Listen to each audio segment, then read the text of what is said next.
Hi, I'm Elena Smith. I'm Mike Smith's doctor, and I'm here to discuss with you guys today the goals and the 6 month plan we have planned for Mike so that we can get this going good and Mike can come out in the end with the good results with the new prosthetic arm.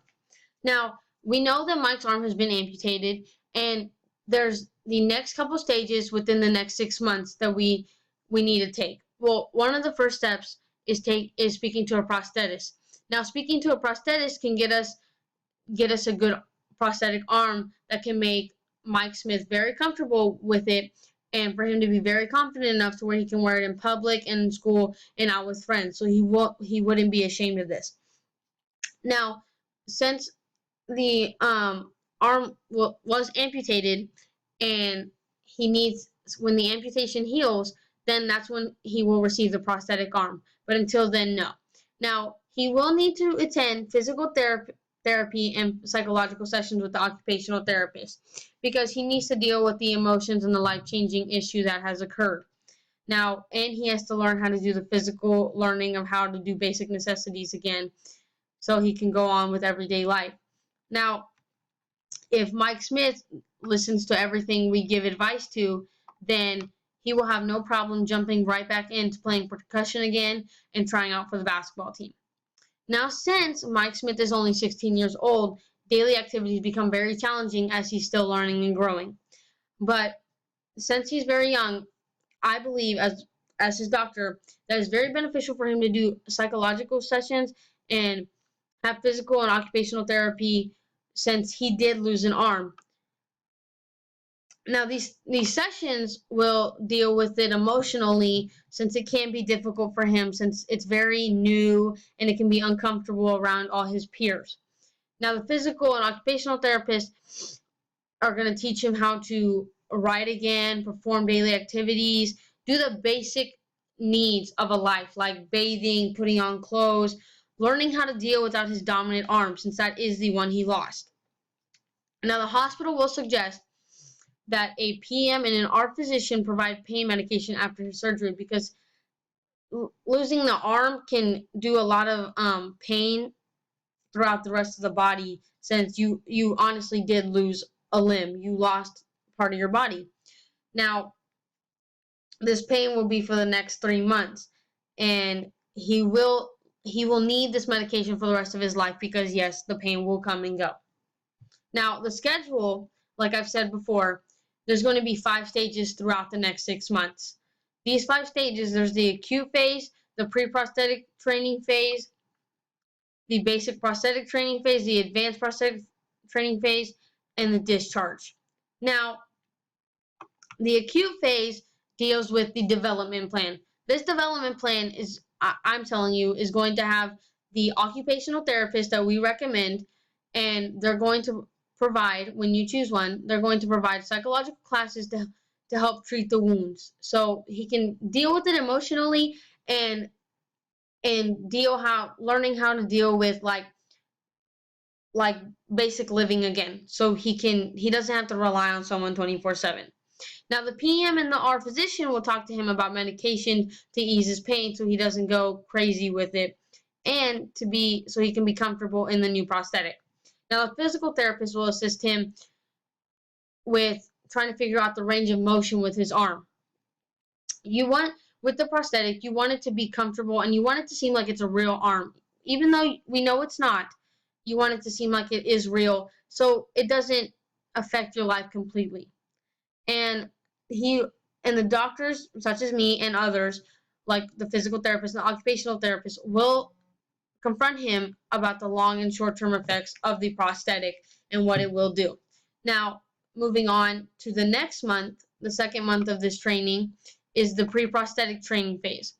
In this stage, Mr. Smith will go to the physical therapist, and the physical therapist will help him with his muscle control because learning how to deal with the new prosthetic is very difficult. It's like learning how to do learning with a new arm, which can be difficult, and he won't be able to control what the arm does.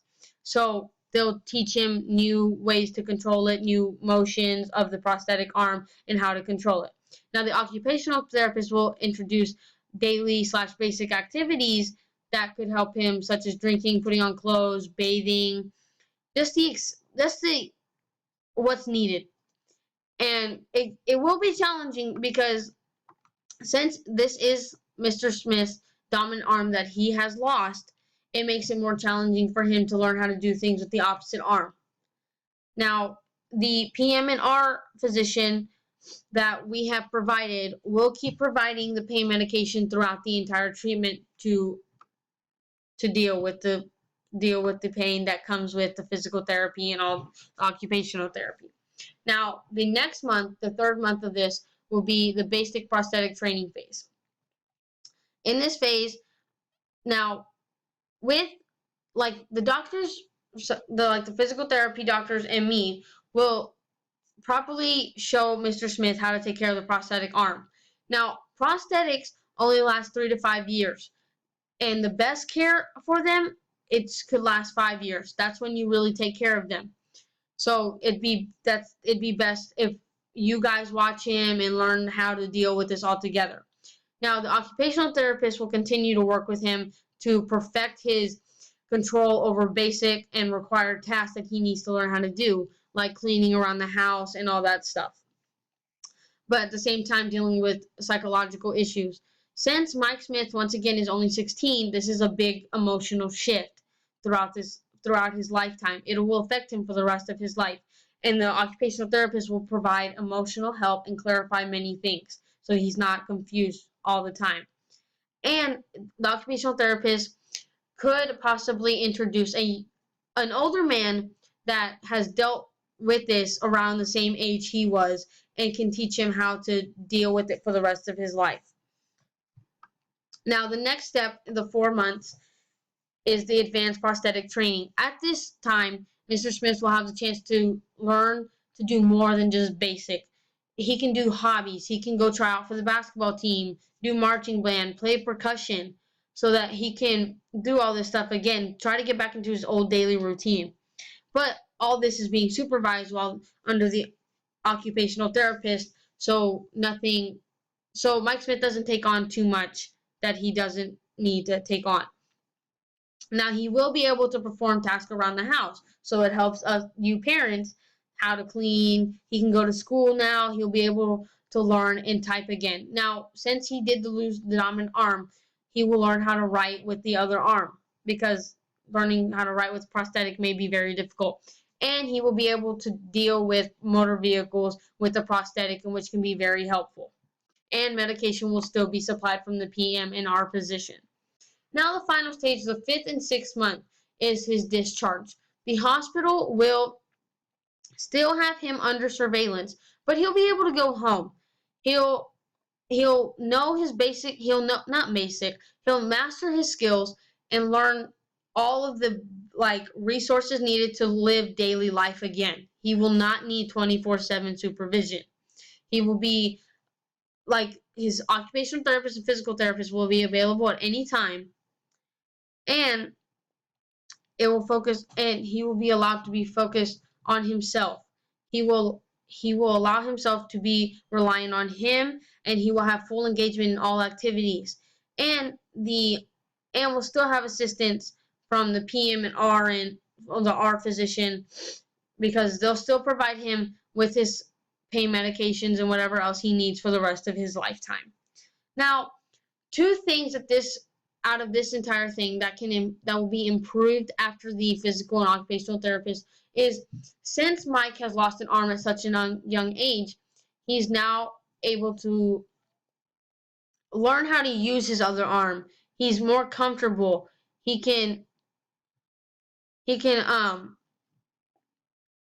not relying on one thing, and he can be on his own again, an individual. That can help him with the occupational therapist. That's will help him with there, and he'll be able to learn the skills, and maybe he can perfect skills he had not before then. Now, the physical therapist can get him back to his daily activities. He won't be as great as he used to be, and I'm sorry to say that, but it will get him back into all the things, so he doesn't feel left out as a kid and as a student, because no one ever likes that feeling. Now, The difference between the physical and occupational therapist that we have, the physical therapist is going to help him with his movement controls. It's going to help him like not be as physically disabled as a young man. Now the occupational therapist will help him deal with daily living.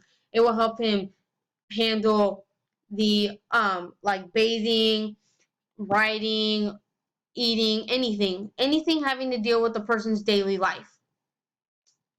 Now, to conclude, my interest in pursuing either career as a physical or occupational therapist, I think is very high.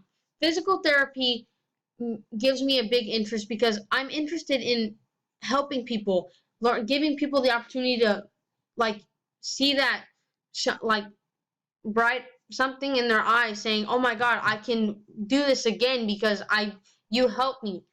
Occupational therapist, I'm not the greatest as in emotions, but yes, I will be glad to help anybody emotionally.